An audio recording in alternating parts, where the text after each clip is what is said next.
Positivism Hindi channel प्रेक्षकों को स्वागत है।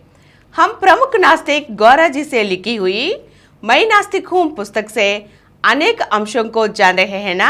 आज के अंक में नैतिकता और नास्तिकता के बीच संबंध को जानेंगे। नैतिकता व्यापक मानव समुदाय से संबंधित है।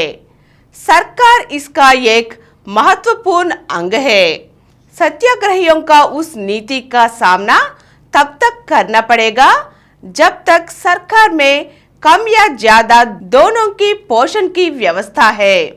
सत्याग्रही प्रशासन की प्रतिबंधात्मक नीतियों को सही करता है।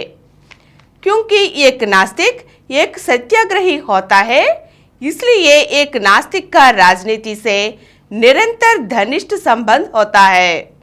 मुझे धार्मिकता में बढ़ने के लिए नास्तिकता की आवश्यकता है। नास्तिकता अनुभव में फलदायी होती है, उत्साह विकसित होती है। नास्तिकता इतनी उपयोगी होने पर भी सामाजिक संबंधों में नास्तिकता का बिल्कुल विपरीत दृष्टिकोण है।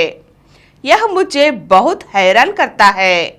मैं नैतिक हूँ क्योंकि मैं नास्तिक दृष्टिकोण को अपनाया हूँ। यह मेरा अनुभव है। लेकिन व्यवहारिक अर्थ में नास्तिकता को व्यापक रूप से बुराई के रूप में प्रचारित किया जाता है। शब्दकोश भी नास्तिकता को जिसके पास भगवान नहीं है, मानो जिसके पास दुष्टता है समझते हैं और इसी के रूप में परिभाषित किया गया है। यह बड़े मजे की बात है कि समाज एक ओर नैतिकता की विकास को मांग करती है, वही दूसरी ओर नैतिकता के उपकरण के रूप में नास्तिकता के खिलाफ एक माहौल और जनमत तैयार कर रही है। उसे यह अंतर क्यों हो रहा है? सबको न्याय की तलाश है, तो समाज में न्याय का व्यापक विकास क्यों नहीं हो रहा है? क्या समाज में छुआछूत पराधीनता से नैतिकता अच्छी हो सकती है? क्या यह देखना नैतिक है कि लाखों लोग गरीबी से पीड़ित हैं, जबकि कुछ करोड़पति सड़ रहे हैं? एक तरफ हर कोई धार्मिकता की तलाश कर रहा है, लेकिन दूसरी तरफ अर्थव्यवस्था क्यों नहीं बढ़ रही है?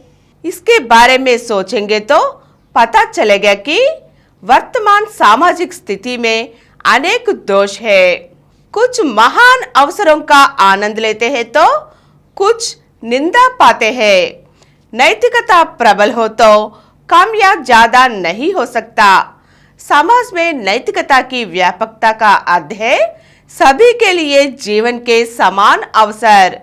यदि नैतिकता प्रबल होती है तो उच्च अवसरों का आनंद लेने वालों को विशेष अधिकार खो जाएंगे, सब बराबर होंगे।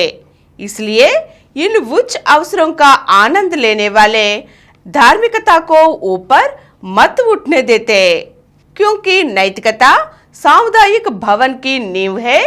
इसलिए एक ओर वे कहते हैं कि वे धर्मी होना चाहते हैं और दूसरी ओर वे नास्तिकता को बढ़ने से रोकते हैं। नैतिकता चाहते हैं लेकिन नास्तिकता गलत कहते हैं। इसका अर्थ है चावल चाहिए पर उसे मत पकाओ। नास्तिकता को रोकने से अधार्मिकता उत्पीड़न होगा। इसलिए जो उच्च अवसरों का आनंद लेते हैं वे नैतिकता की प्रशंसा करते हैं और नास्तिकता को दोष देते हैं। वे जनता को इस धोखे में फंसाने की कोशिश करते हैं और हर संभव तरीके से नास्तिकता को रोकने की कोशिश करते हैं। नास्तिकता को बुराई के रूप में प्रचारित किया जाता है। नास्तिकों को सजा मिलनी चाहिए। ये सब प्रलोभन इसलिए क्योंकि सच में धार्मिकता नहीं बढ़नी चाहिए। इस प्रचार से भयभीत होकर धार्मिकता के शौकीन लोग भी व्यवहार में पीछे हट जाएंगे। सोचेंगे कि उन्हें नास्तिक कहा जाता है और सजा दी जाती है। वे सभी जिन्होंने धार्मिकता बढ़ाने का साहस किया, अपने अपने समय में नास्तिकों के रूप में सताए गए। इसलिए नास्तिकता बुराई नहीं है, वास्तव में नास्तिकता नैतिकता है। धार्मिकता से प्रेम करने वाले सभी को नास्तिक हो जाना चाहिए। शब्दकोशों को फिर से लिखने की जरूरत है। भाषा परिपाटियों को ठीक किया जाना चाहिए कि नास्तिकता का अर्थ है नैतिकता। हम आज के अंक में नास्तिकता और नैतिकता के बीच के संबंध को जान चुके हैं ना।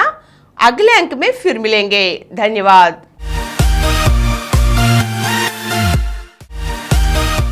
और कुछ वीडियो के लिए 20 करोड़ व्यूज को निकट वाली डॉक्टर समरम मल्टी चैनल नेटवर्क समर्पित पॉजिटिव एथीज्म हिंदी चैनल को सब्सक्राइब कीजिए, लाइक कीजिए, शेयर कीजिए और नीचे हुए घंटे के निशान पर दबाइए। Please download Samaram multi-channel app and watch your favorite channels from your mobile. App available on Google Play Store and subscribe to the channels.